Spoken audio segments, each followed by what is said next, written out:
On this episode of Booked on Rock, the Grateful Dead's quest for audio perfection. This is the story of the Wall of Sound.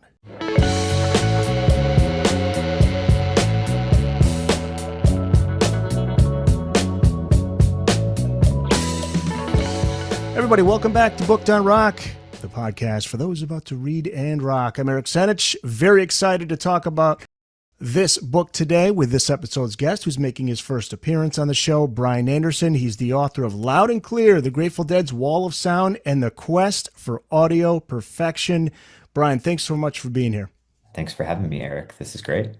There are a lot of books on the Grateful Dead, but this is a first here. This is the first to really zero in on this topic, which is the Wall of Sound, right? Yeah, there are so many books that are out there on the Grateful Dead, and there's so much scholarship out there on the Grateful Dead. Dead studies is like a legitimate field of research. And all of that, I think, speaks to the enduring force of the phenomenon of the Grateful Dead, right? That like books are still coming out about this band that is just about to, well, currently sort of celebrating its 60th anniversary, which is very crazy. But I knew that going into this project that I didn't want to just write another book about the Grateful Dead. And, as a journalist, you want to break ground, you want to be additive. And I knew that if I was going to do this, that I couldn't just write, fanfare. And I really couldn't just pander to deadheads, right? And I say that lovingly, like as a deadhead myself, and as someone who is surrounded by deadheads and people who love this music. I didn't want to just pander to deadheads. Like I wanted to sort of hit a crossover audience, right? Of people who maybe aren't super familiar or even interested in the Dead's music per se. But independent of how one feels about the music, whether they enjoy it or not, I think there's still so much for people to dig into in this story. So all of that is to say that I knew that if I was going to do this book justice, because it's a massive story, that I really had to break some new ground somehow, right? So there was sort of a moment where early on, like when the book project was starting to kind of gain momentum, where I kind of had this realization, like, I can't believe no one else has written this book yet about the Wall of Sound, right? Because, this groundbreaking piece of technology, the Wall of Sound, still looms large in Grateful Dead lore and history, and you still see it in the stage dressings in the form of like, homages in the sphere or whatever. So yeah, I was like, I can't believe no one has done this book, but I guess it's going to be me. I guess I'm going to be the one who's going to take this on. So it was a fun challenge, and we're like a little bit over a month post release. So it's crazy that it's out there in the world now. There's also a personal connection for you. There's that moment in November of 2021 that you write about in the book, had me thinking of a scene out of Indiana Jones.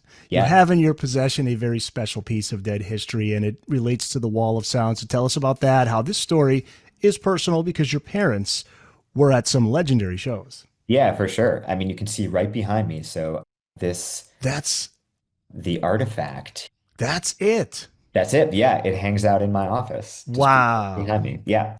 So this is a piece of the Wall of Sound. And For those who are listening just the audio version of this, you got to go to YouTube and check this out because it's right there yeah, behind it's Brian. a hulking speaker, busted up speaker cabinet that's sitting right behind me in my office. And there was an auction in late 2021 through Sotheby's. And Sotheby's partnered with Grateful Dead Productions to auction off around 150 lots of decommissioned Grateful Dead gear and ephemera and so forth from the Grateful Dead's Northern California warehouse. So I knew that this auction was going on, but didn't really bother to start looking through, sort of scrolling through the lots and like the descriptions of the items until there was like 24 hours left to place a bid. So, this wasn't an in-person auction. This was like all remote sort of digital auction. So here I am sitting on my couch scrolling through the items with 24 hours to go. And, there's so much neat stuff that was up for auction, but I'm a writer. I have a very limited budget, and I didn't have hundreds of thousands of dollars to blow on Garcia amplifiers from the Wall of Sound. But I came across this item here that had the lowest starting bid. I was like, gee, just out of curiosity, like what's going for the lowest bid? And it's this busted up speaker cabinet that I now own. And compared to some of the other items in that auction, this had a very kind of bare bones description. It just said monitor speaker used on stage. And then it had like the dimensions of the box. Compared with some of the other items in that auction that had like super detailed descriptions. And Sotheby's worked with a longtime former Grateful Dead roadie, Steve Parrish, to sort of like fill in some of the details on some of these items. And so some of them had really detailed descriptions, whereas this it was very bare bones in terms of like information about it. But I had already looked at enough imagery and photos of the Wall of Sound to that point, really across my entire life, and I'll sort of speak to that personal component in a moment here. But I'd already looked at enough photos of the Wall of Sound to that point in late 2021 to know, just kind of looking at like the vintage and the condition of this cabinet, that I was pretty sure it was from this early 70s era. So like 73, 74, kind of right in like peak Wall of Sound era. So I put a bid in on it and I ended up winning. And I had it shipped to my parents' house, my childhood home out in the suburbs of Chicago, where it was cheaper to ship out there than it was to send it to my apartment here in the city. So this massive crate arrives. And yeah, as I describe it in the book, it was like something out of Indiana Jones, like some ancient artifact being moved between museums or something, right? So this huge crate shows up. I'm with my folks, we're in their garage and we open it up, right? And the first thing I did was I stuck my head inside of it. So, you can, for those who are watching on YouTube, you can see there's two of these 12-inch speaker cones that are in this type of speaker. And there were a bunch of this type of speaker within the Wall of Sound. But one of the 12-inch cones got cannibalized at some point. So probably post Wall of Sound, the Dead in a later configuration of their sound system, someone probably said like, "Hey, we need a 12-inch JBL cone. Just grab it out of that busted old speaker." So like there's just this gaping hole in it, right? So the first thing I did after my folks and I opened this box up is I stuck my head inside that hole. And immediately I picked up a couple clues that kind of confirmed my hunch that this was in fact right from that Wall of Sound era, 73, 74. There's some dates that are stamped inside of it that confirmed that hunch. So that really set the book into high gear. I knew that owning a piece of this sound system, this artifact, could provide this window into telling this much bigger story about obsession and titanic human achievement and the Grateful Dead's unrelenting quest for audio perfection, right? So I mentioned my parents being there and how that was kind of special. And that feeds into your question about the personal dimension of this story. And that is, I was raised by two hardcore Deadheads who were seeing the band beginning in the late 1960s here in Chicago and in the tri-state area, up in Madison, Wisconsin, over in Des Moines, Iowa, Chicago, kind of in this Midwest region. The Midwest was a real crucial proving ground for the Grateful Dead and their amazing sound system as it was scaling up to the Wall of Sound. So both of them were going to shows right in this era, and both of my parents were kind of orbiting each other and the band at this time. My mother, when she was still in high school, when she was still a teenager, she got hooked up with a local promoter that was putting on big rock shows in Chicago at the time. So not only the Grateful Dead, but every other band going at the time. So Black Sabbath, who Ozzy Osbourne just passed away today. So like, rest Yes, in peace on the to day, Ozzy. yeah, on the day we're recording this, very Yeah, the sad day day. we're Yep. recording this, yes. So she works in Black Sabbath shows, Hawkwind, The Who, The Kinks, every band that was going on back in that era. My mother would work day of production odd jobs backstage at those shows. And at the same time, my dad was going to the shows, but he was in the crowd, right? Like as a member of the audience. And then fast forward into the 80s, after they had met each other, my dad got hooked up with the Grateful Dead's Midwest local crew. So he was a stagehand and he would roll out the ornate Afghan rugs that the band would perform on. And he would help the roadies rig up the speaker arrays that they were using at that time. A much different type of sound system in the late 80s than the Wall of Sound, right? But a lot of that work that they did in this crucial early to mid 70s era sort of informed where they were going with their sound later in their career. So all of that is to say, I sort of grew up with this music around me. Some of my earliest flashes of memory are of the Grateful Dead performing on stage. So my very first concert when I was 3 years old, just a toddler in 1989, was the Grateful Dead up at Alpine Valley in Wisconsin. So my dad was working those shows. He was sort of at the end of his Midwest local crew stagehand tenure at the end of the 80s. So I just grew up with this music and I absorbed so much knowledge through my parents over the years. And on long family road trips, long drives growing up, my folks would sort of regale my sister and I with stories about seeing this band back in the early 70s when they were performing through this mountain of speakers, right? And this sound system just kept growing every time you'd see the band. It got bigger and bigger and bigger. So it's really just captivated me my entire life. And over the years, I just kind of did the survey of reading every Grateful Dead book out there, right? Like going back to your point about there being so many books about the dead that have been written. And, if you're going to write a book about anything, you kind of have to do that survey of every other book that's been written about that topic and even adjacent books just to get like that lay of the land. So I feel like I've kind of been doing that my whole life, just like working through all of the existing dead literature and dead books out there. So when it finally came time to write this book, I had done a lot of legwork and a lot of groundwork had been laid. Of course, I had to finally sit down and write the thing, right? But I feel like I've kind of been leading up to this my whole life in a way. What was it that made this particular sound system so extraordinary for not just the band, but the audience? I think it was the clarity of the sound was remarkable. The wall of sound was really six individual PAs. So each musician had their own stack and they could control everything from right there on the stage.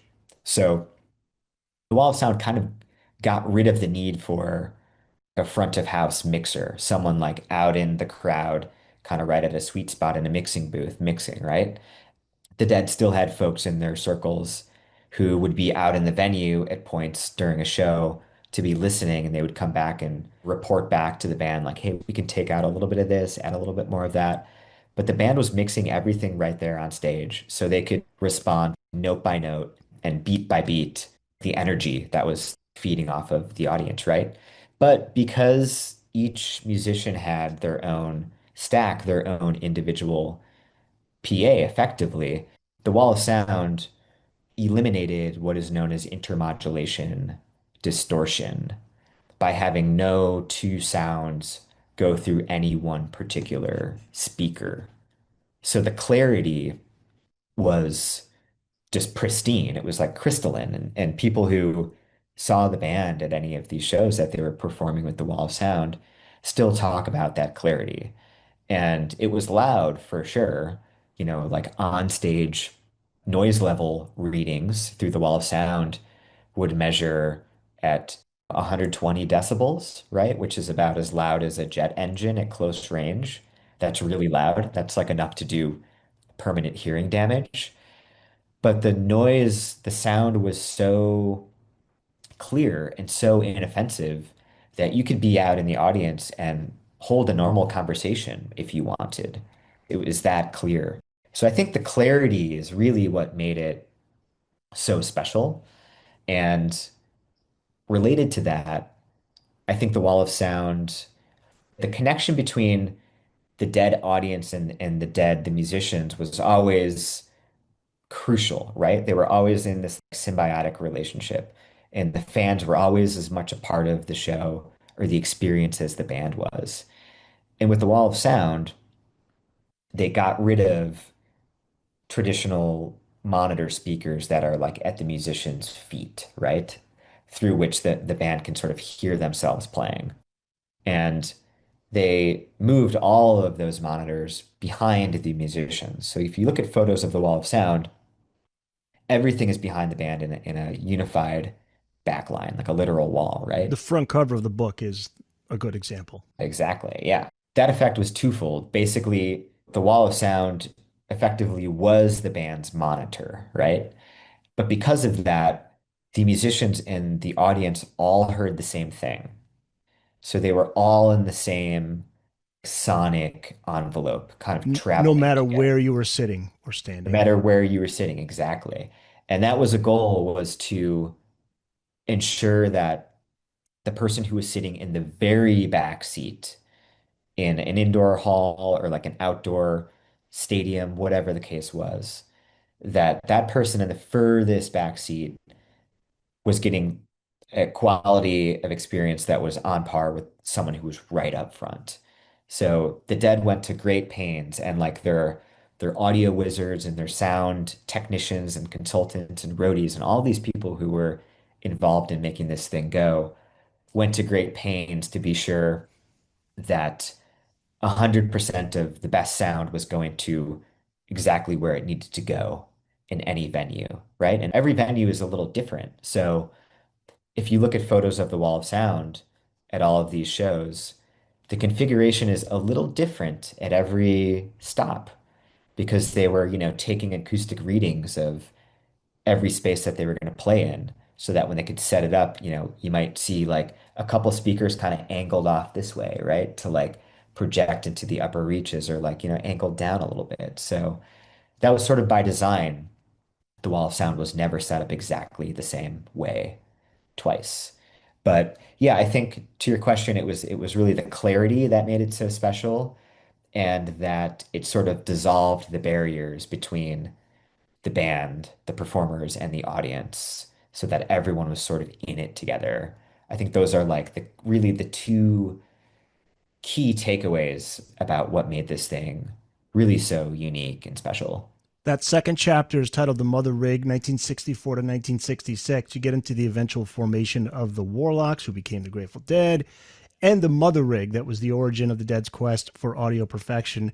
So let's go back to those early days. The early Dead PA, Jerry Garcia's mom gifted him with the equipment that became the Dead's first PA. That's right. Yeah. And in the same Sotheby's auction at which I acquired the artifact here, when I was scrolling through those 150 lots, I came across this pair of speakers. And the item description read, the earliest speakers in the Grateful Dead story. And it's a pair of Klipsch speakers, which at the time in the mid 60s those were pretty nice. Those were pretty high end. The average household in the mid 1960s probably couldn't afford to have that sort of gear. That was for like more kind of aficionados, more like audiophile types would seek out that sort of gear. But I'm scrolling through the lots and I'm reading the description of this pair of clip speakers. And I go on to read that it was Ruth Garcia, Jerry Garcia's mother, who realized very early on that her young son's band was onto something. So she purchased these speakers for the Warlocks, right? They weren't known as the Dead yet. So this is really, really early days in the history of the band. And, they were playing pizza parlors in Menlo Park, right? And like little dive bars in the Bay Area. So those were the sort of spaces that they were playing at the time, really just kind of getting their chops, kind of earning their stripes. But I loved that it was Garcia's mother who wasn't making bank at the time, right? But who still believed in what her son was doing and purchased really nice gear for them. So nice that like from the get-go, this band sort of had a leg up on most any other bands out there at the time.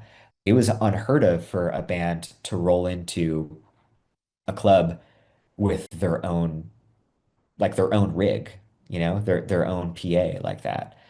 And people took notice. In the book, I speak with folks who were seeing the Warlocks in this era in 65 at some of their very first shows. And they noticed right away, and they sort of caught wind that, Garcia's mother purchased them this really sweet gear, and they took notice of that for sure. But I knew that this story wasn't just going to be the story of the year 1974 in Grateful Dead history. 1974 is a year that a lot of people, when they think about Grateful Dead and Wall of Sound, they think about 1974, which was the culmination, the full expression of the big, big system. But I knew that if I was going to tell this story, I kind of had to start at the very beginning with this very first iteration of the Grateful Dead sound system, the mother rig, as I call it, right? It's sort of a play on words there. But I knew that I had to start there with that embryonic system and then just sort of show and track how it sort of evolved and grew over the years on into the 70s, right? Into this much bigger, bigger thing. And you can see with each chapter in the book, each chapter is mapped onto basically an iteration or a version of the Grateful Dead sound system as they were kind of figuring things out and like trying different things out, buying different off-the-shelf gear, and then by the late 60s, early 70s, starting to build more of their own custom stuff. So yeah, each chapter is like a version of the Dead sound system. It's like the yellow brick road. All the people, all it's like Jerry's Dorothy, and he's Yeah, getting all these people that are involved that help to create the sound, like Bear, right? exactly. Owsley Stanley. Is it? It's pronounced Owsley, right? Or was it Owsley? Owsley. Yeah, Owsley Stanley. He provided the band LSD, but he also knew his stuff when it came to sound equipment, and he claimed to be able to see sound thanks to a diving accident. And that leads to the Wall of Sound. And there was a writer, Steve Silberman, a deadhead and science writer, who felt he was autistic, which would be utilized to great results.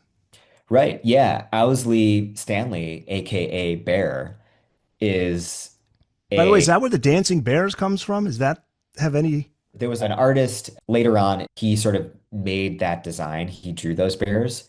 But yeah, the name like the bears, that's sort of an homage, sort of a tribute to Bear. They called Owsley Bear because he was very hirsute. He was like kind of a hairy dude. Yeah, He was the bear. But Owsley is a huge and important character in this story. He first saw the Warlocks, they weren't the Grateful Dead yet, in late 1965. He saw them performing at one of the acid tests, which were these psychedelic fueled audio-visual happenings that were taking place on the West Coast from Portland down to Los Angeles. And they were organized by the novelist Ken Kesey, who was sort of riding high on the success of his breakout novel, One Flew Over the Cuckoo's Nest. And he had this sort of troupe of merry pranksters who were kind of like roving performance artists. So Kesey would throw these acid tests, right? And the Warlocks, and then eventually the Grateful Dead, were sort of the in-house band at the acid tests. But the LSD that was fueling these events was manufactured by Owsley Stanley, who had a massive underground LSD manufacturing operation, and they were making millions of hits of LSD, right? So Owsley sees the band in late 1965, and he's so taken with their sound that he basically has this realization that he has to follow this band kind of to the ends of the earth and contribute to their very revolutionary project in whatever way he could. And initially, that took the form of funding for better equipment. So, using funds that he was making from his successful asset empire, he would funnel those funds to outfit the dead with really, really good gear. And eventually, after about a year of the dead performing through the mother rig, they kind of mothballed that system, and Owsley sort of took the role as their first official sound man. He was their patron, their original patron, but he also very quickly kind of became their sound man. And he said, "Hey, why don't you use my home hi-fi system as your rig, as your sound system?" That is known as the Owsley Stein, which is a combination of Owsley and Einstein. People called him Owsley Stein. So that's chapter three, right? The Owsley Stein rig. So in early 1966, the dead were living for a couple of months in Los Angeles. Owsley was paying their rent. He was paying for all of their groceries, and they had to adhere to his very strict all meat, all milk diet. He had some really interesting ideas, and he was such a force of influence that like he kind of brought everyone in with him, right? So he's like, if I'm going to be paying your rent and buying you the best gear available, you're going to have to stick to my diet, right? But as the Dead were rehearsing and performing around LA using his home hi-fi system that was now their new rig, he would be high on his own supply of LSD, and he would experience the Dead sound flowing out of the speakers, these big all-tech voice of the theater speakers, which, you would see in like movie theaters at the time. And he would see the sound waves coming out of these speakers as color. Interacting waves of color is what he described it as. And Owsley had synesthesia, which is a condition where you experience one sense through another. So he saw sound as color. And this happened on a couple of occasions when he was watching the Dead perform. And it had such a profound, it sort of, it shook him. And he was like, I have to remember what this feels like. And over the years, he would sort of set them on this course to eventually build up the big system, the big wall of sound.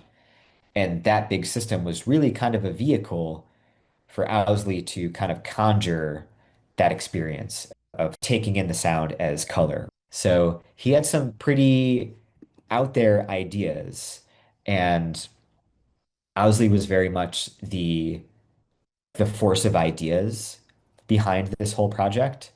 And at times that could bring him into conflict with folks on, the Dead Road Crew or like, some of the sound techs.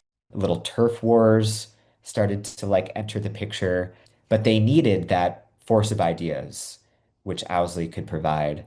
They needed that to sort of point them in the direction of where they needed to go.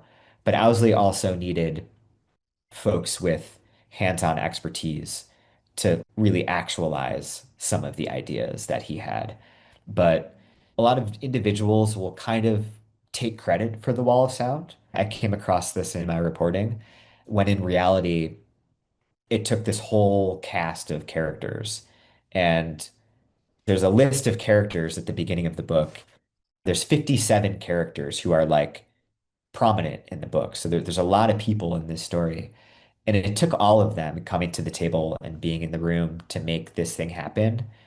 But if there's one person who, or rather without whom, the Wall of Sound probably would never have come to be, it would be Owsley.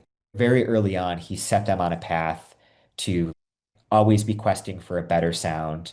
And you mentioned the late, great Steve Silberman telling me about Owsley probably being on the spectrum.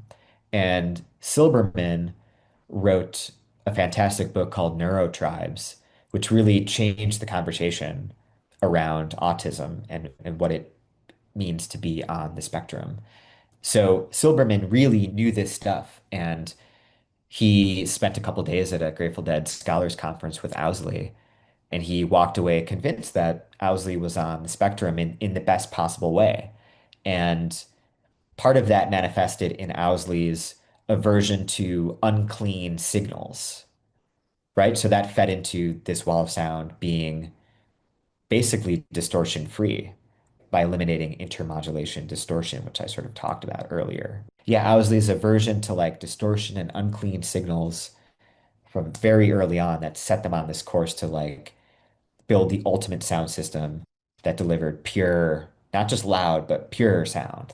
That was the goal. Brilliant mind. You write in the book, quote, by the early 70s, when the wall was further scaled up and they started seeing real success and employees shared in the wealth, the Dead pulled in tens of thousands of dollars on big stadium gigs and festivals. But even those figures won't cover the organization's ballooning overhead as the band's rig, including labor costs, accounted for an ever growing percentage of every Dead dollar.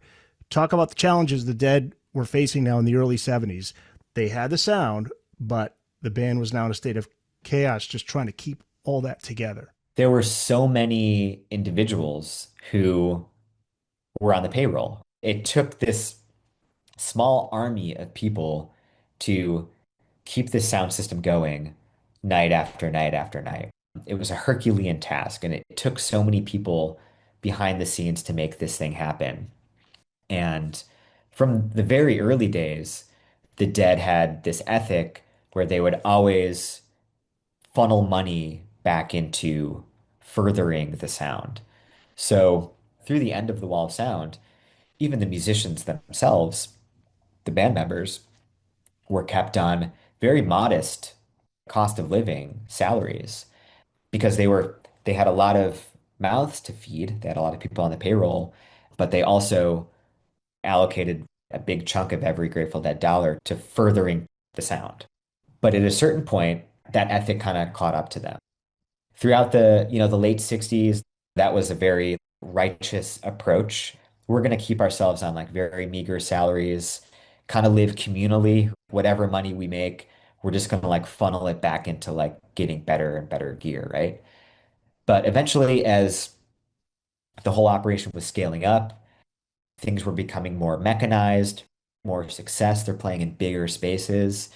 That approach to furthering the sound by always funneling money back into their gear, it kind of became untenable, kind of became unsustainable.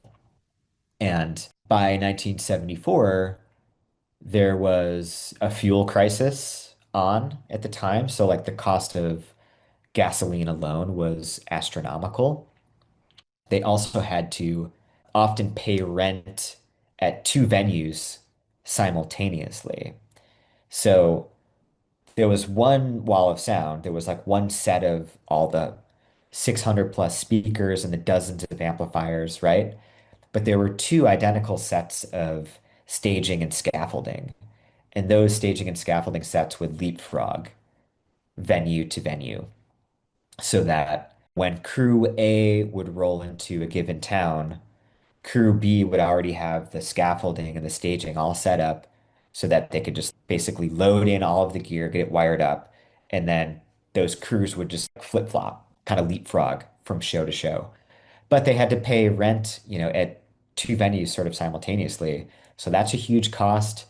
And right, just also the overhead of paying all of these people who were working for the Dead at the time. Very early in 1974, the writing became very clear on the wall, right? That this wasn't going to last.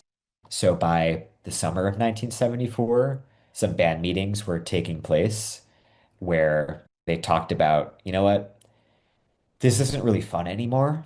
And fun was so key to the Grateful Dead project from the very beginning.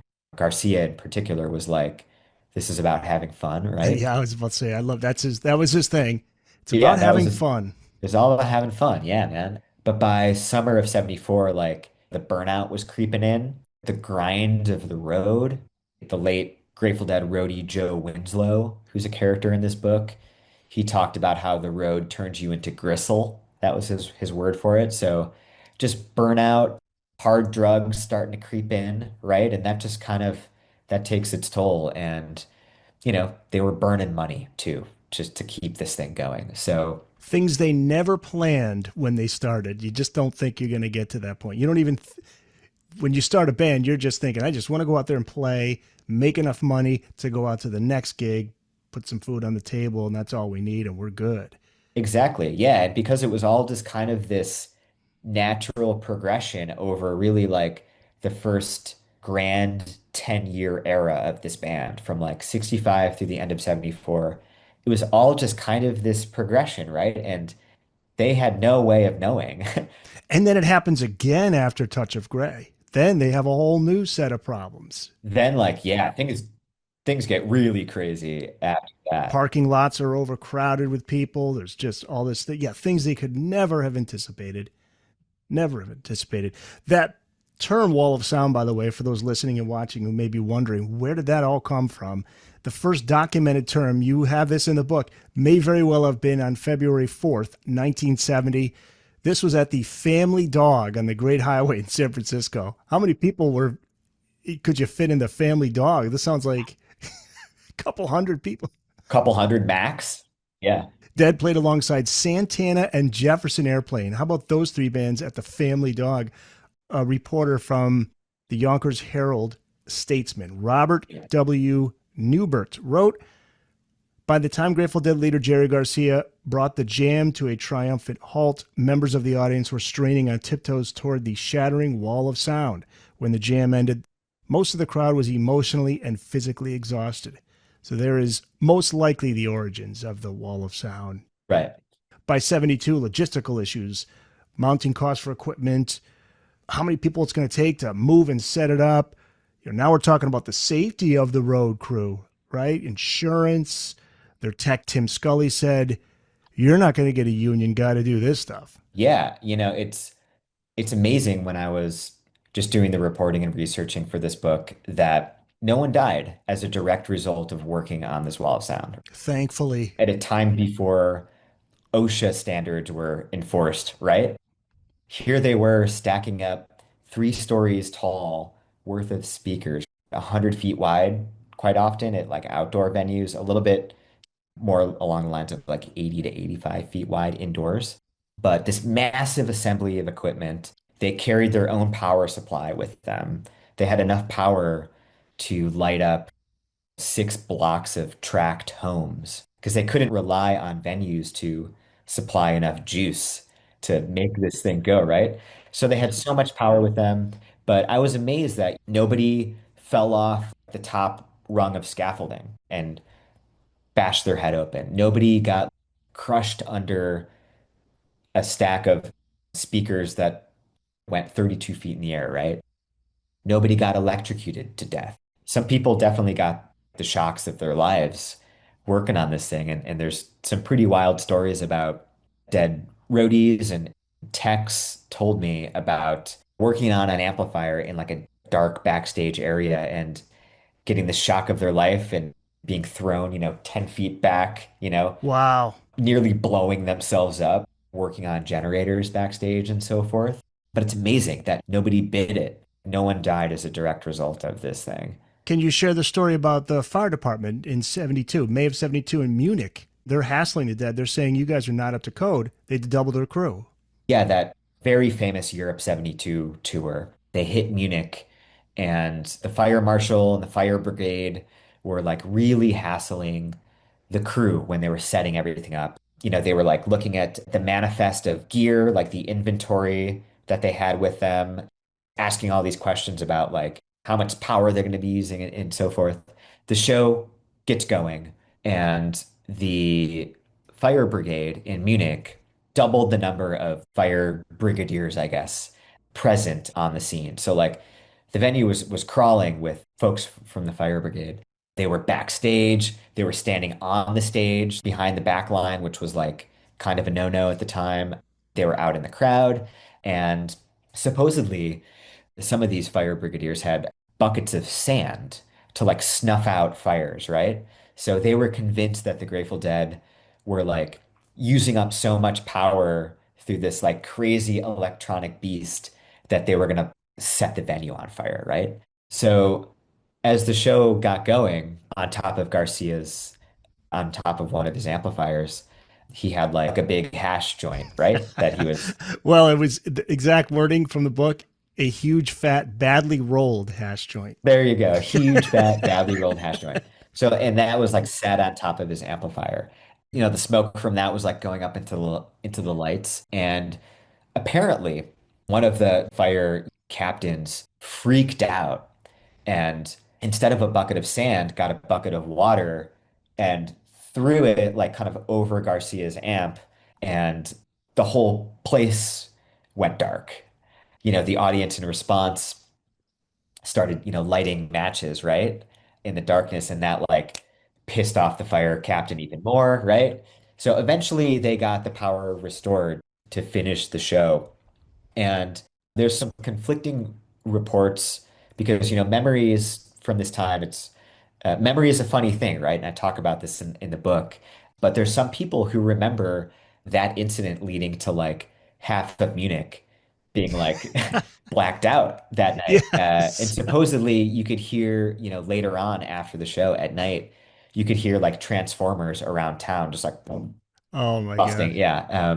So that sort of thing was just sort of illustrative of the dead being way out on the edge, insisting that they do everything their own way. And, they knew they couldn't rely on some of these old, decrepit European venues to like supply enough power. So what they would do is they would clamp into the main city, like the municipal line, which is crazy. They would like drill down into the ground and like clamp on to like get enough juice, right? There's all sorts of stories in the book about like, close calls like that, and everything was electric. It was such an electric time. Like electricity is such a kind of character in this story, especially with the Wall of Sound. And yeah, really amazed that like nobody got fried to death, quite honestly, but there were some close calls. Tell me about the birch tree in Finland. They discovered this in the early 70s, and this tree is very important to the Wall of Sound. For sure. Yeah, they realized some of their audio wizard types who were working at Alembic, which is a still active custom instrument and electronics company. But Alembic was co-founded by by Owsley Stanley in 1969. It was him and a fellow named Ron Wickersham and Rick Turner. These are all characters that you can read about in the book. But it was the folks at Alembic who landed on a particular type of material in which to build these cabinets for the Wall of Sound. So the artifact behind me is made of this material. It's Finnish birchwood, Baltic birch. This stuff is like basically bulletproof. It can take a beating, tailor-made for a life on the road with a rock and roll band, right? Like it can withstand a beating, but it could also like hold in like the internal reflections inside of the speaker. So they were getting whole shipments of this Baltic birch that would arrive at McBeath Hardwood, a hardwood store in Berkeley. So they would buy the entire shipment of Baltic birch that would come into McBeath. They would buy all of it and they would take it to their workshop in San Rafael, California. That was the Dead's workshop. And they would also take it to the Alembic workshop, which was in San Francisco at the time. And they would construct hundreds of these speaker cabinets out of this 14 ply Finnish birch. That's like the ply that they landed on. And I love it. Like I picked up a story in the reporting of the book that on one hand, they were doing some real highfalutin, heady acoustic engineering in terms of what they were doing to assemble the Wall of Sound vocal microphone system and so forth. But then also some of the stress testing that they would do for these boxes was just pretty kind of almost like lowbrow, pretty kind of brute force testing. And some of these boxes, they would just take them to the parking lot and throw them up in the air as high as they could and just see like when they landed if they could just withstand the force of just getting thrown around. So yeah, Baltic birch, that is the material that was prized within the Dead crew. And supposedly they caught wind of that material from an ex-con who was building high pressure cement forms, building the Bay Bridge, for example. So they would use Baltic birch when they would construct the massive pillars that would basically hold up something like the Bay Bridge. So supposedly this ex-con sort of turned them on to, hey, like Baltic birch, you might want to look into Baltic birch. It's really rugged. I think it might be good for building speakers, right? At the time, like the dead were open to any idea. If there was a good enough proposal, they were open to it. It's almost fictional. It's like Robert Redford in The Natural with Totally. Wonder Boy, the bat, Yeah, yeah, exactly. Yeah. the bat made out of a tree. Yeah. Brian Anderson, he's the author of Loud and Clear, The Grateful Dead's Wall of Sound and the Quest for Audio Perfection. January of 1974, the final element in the building of the Wall of Sound arrives. There was a center cluster being developed. Tell us what the center cluster is. What was the end result that the crew was hoping for with this, and how do they go about making it happen? So if you look at any photo of 1974 peak wall of sound, you can actually see it on the cover of the book here. That's from where, by the way? Which city is that? This was in Los Angeles. This was the Hollywood Bowl, an amazing outdoor show. But you'll see in the middle of the system there, there's this kind of Death Star looking cluster of speakers, and that was the vocal cluster. That was arguably the first time that a curved speaker array, so this cluster, it was curved to throw or like sweep the sound across an audience, right? So it wasn't just like a flat surface, it was curved so that they could throw the sound across an audience.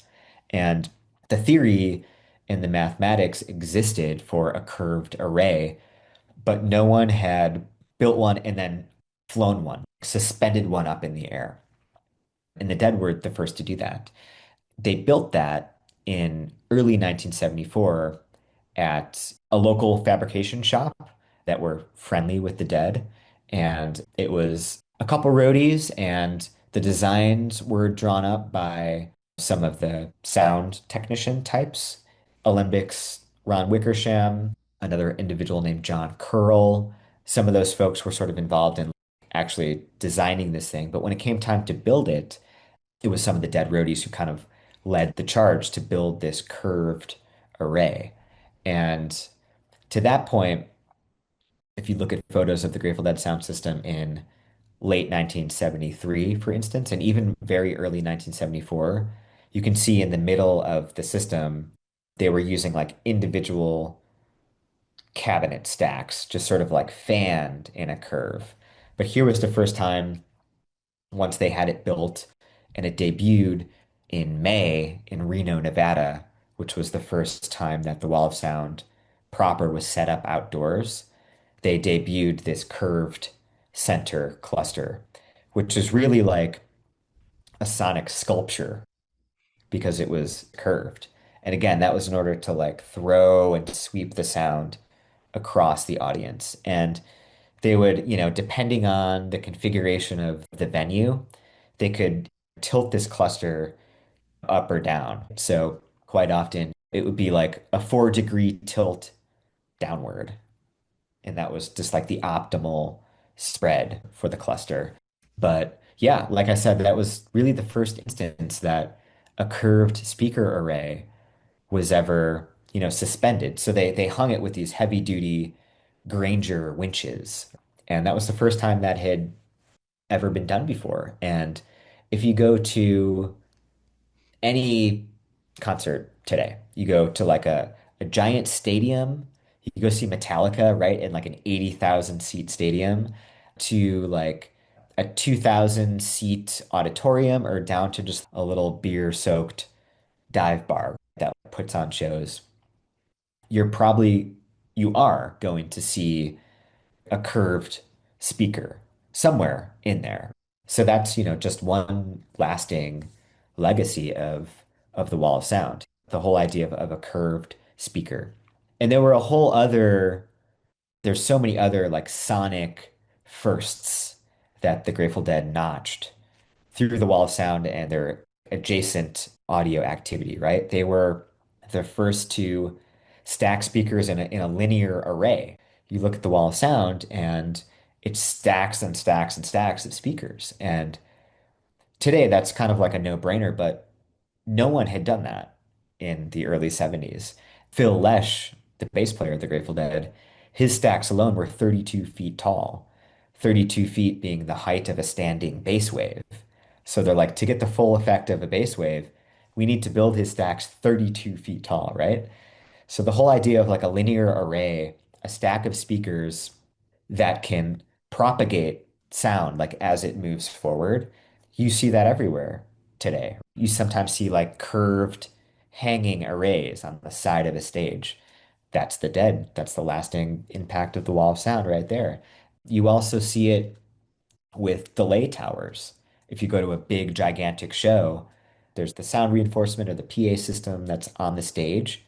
But then out in the crowd, there's often like a ring of these delay towers. So speakers that are, projected out into the audience to account for the distance that sound needs to travel to hit the upper decks of a stadium. And the Dead were the first to really figure out delay towers in the summer of 1973. There were a series of shows where they kind of figured that out. So they were the first with so many things when it comes to sound reinforcement as we know it today. March 23rd of 1974, you write the Dead's years-long pursuit of audio perfection had come to this moment. It's billed as the sound test. The Dead ran ads for the show at the Cow Palace in San Francisco on the radio for a month. This is when the band and the audience would be the same. How does that night go for the band, the crew, and the audience? Yes, that was a very momentous date in the evolution of the Wall of Sound. And right, like I wrote, they had kind of been building to that. So there were a couple shows. There were three shows in February of 1974 at the Winterland in San Francisco, a smaller space than the Cow Palace.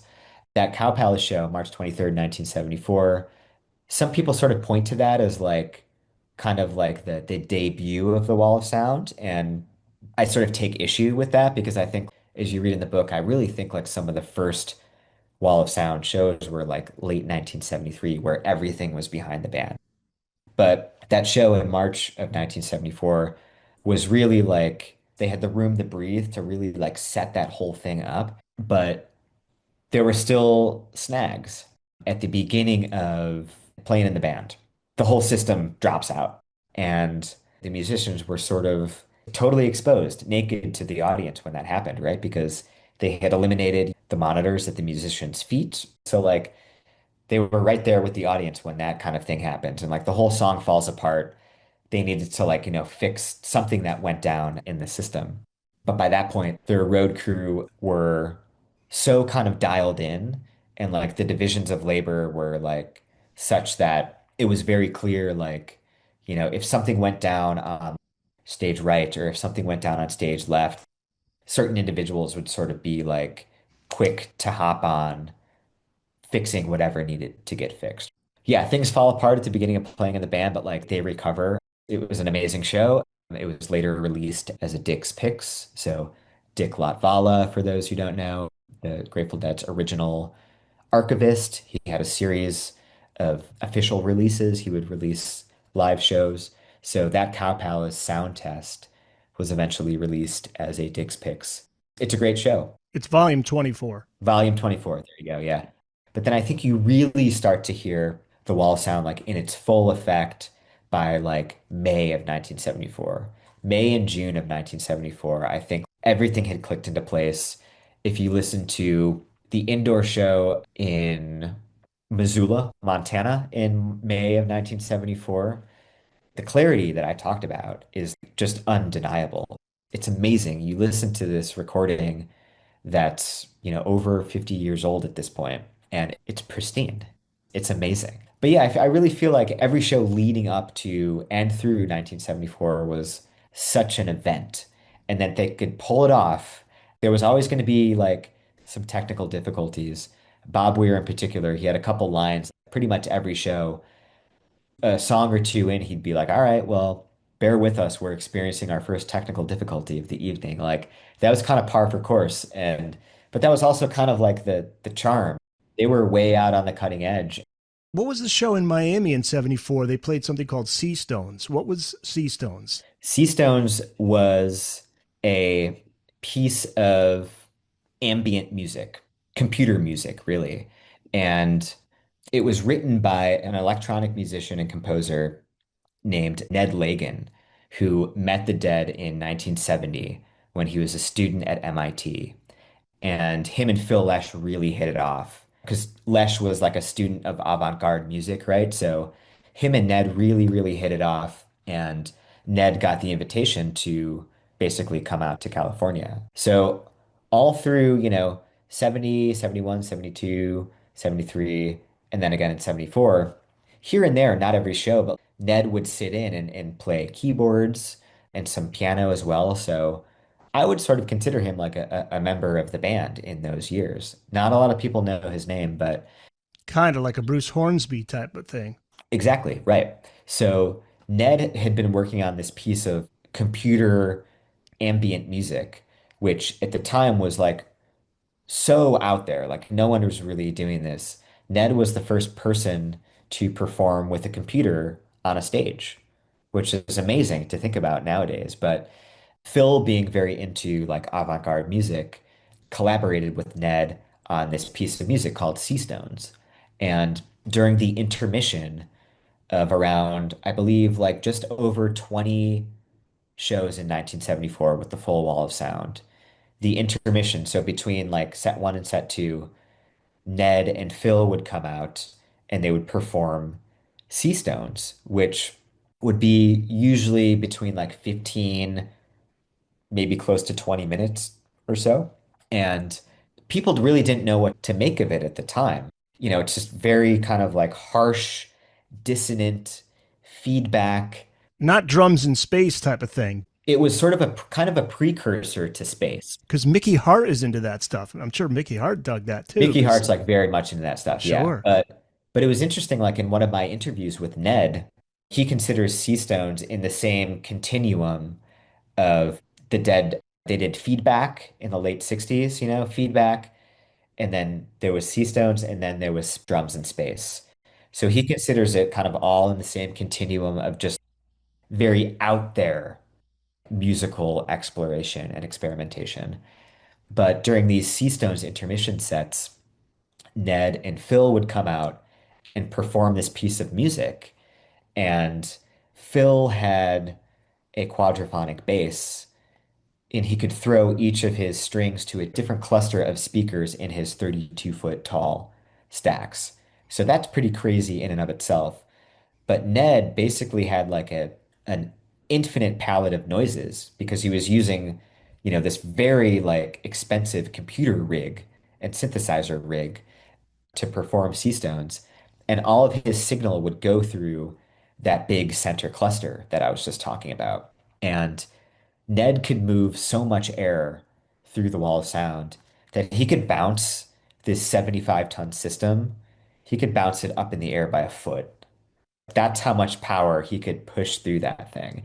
So it would freak people out, understandably. Like no one had really heard harsh ambient music like this at the time. But I wanted to include and give some love to Seastones in the book, which, Seastones debuted in Miami, like you mentioned, in June of 1974. That's where they first performed Seastones, and then they did it kind of through the end of the year.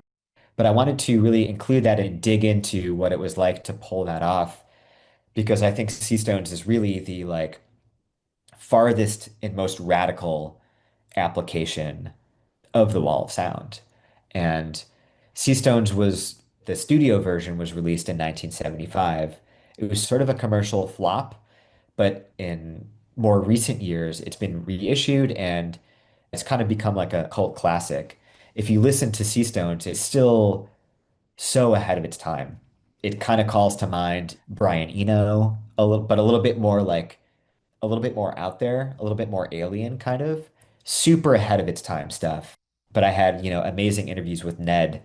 He told me this is kind of the last time I'm going to talk about this stuff, about like my time and involvement in this scene. So I was very touched and honored that he would open up to me about all of this stuff. But yeah, Seastones is just like amazing stuff. Listen to any of those 20 or so live shows where Seastones was performed in 1974, and it's like, wow, this stuff still sounds futuristic. It's amazing. Chapter 9 titled The Other Side 1975, and you lead with quote, postmortems rolled in. So what became of the Wall of Sound and the Grateful Dead in 1975? The band decided to shut it all down at the end of 1974. And, as Dennis McNally, the band's former longtime publicist and their biographer, as he put it to me, the band was too chicken shit to fire anyone. So they were basically like, we're going to take a break. We're going to go on hiatus. Y'all need to find something else to do for a while. So they would eventually come back and hit the road in like spring of 1976. But sort of in that year and a half, the Dead worked on a new studio album.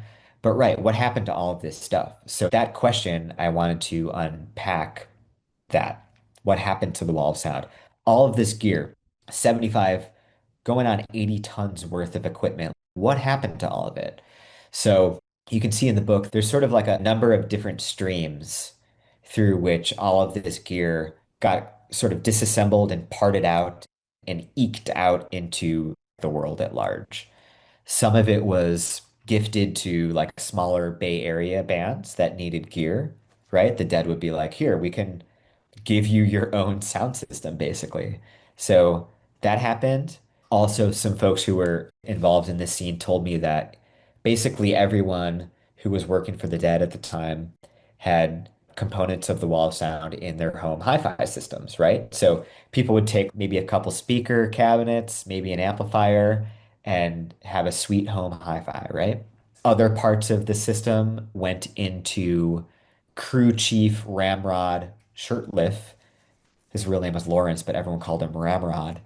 He had a farm in Petaluma, and some of Phil Lesh's Wall of Sound speaker boxes went into a chicken coop. They formed a chicken coop in his farm, right? So, like, all of this stuff kind of fell into different buckets as the whole system was disassembled. And, you know, entropy, right? Like some of this stuff just kind of like broke down as the years went on, maybe got water damage. Some of it maybe just got trashed. Because, you have to remember, I was speaking with some sources in the book who worked for the band and had parts of the Wall of Sound in their home hi-fi, for instance.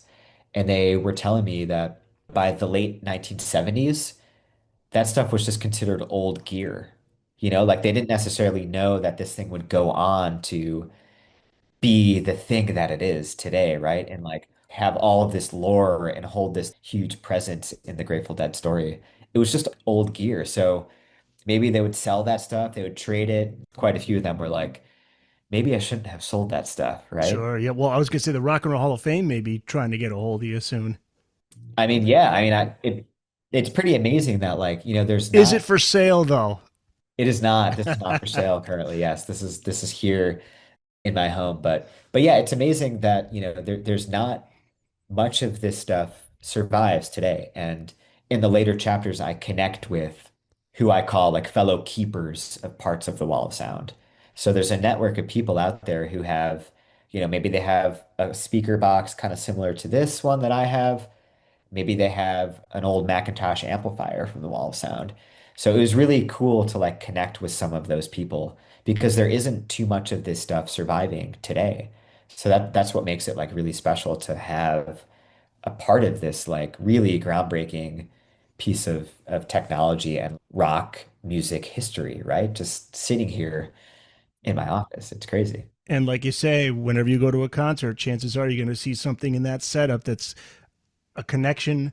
There's a straight line you can draw from the Dead's Wall of Sound to what you are seeing, like a curved speaker, things like that. You keep that in mind.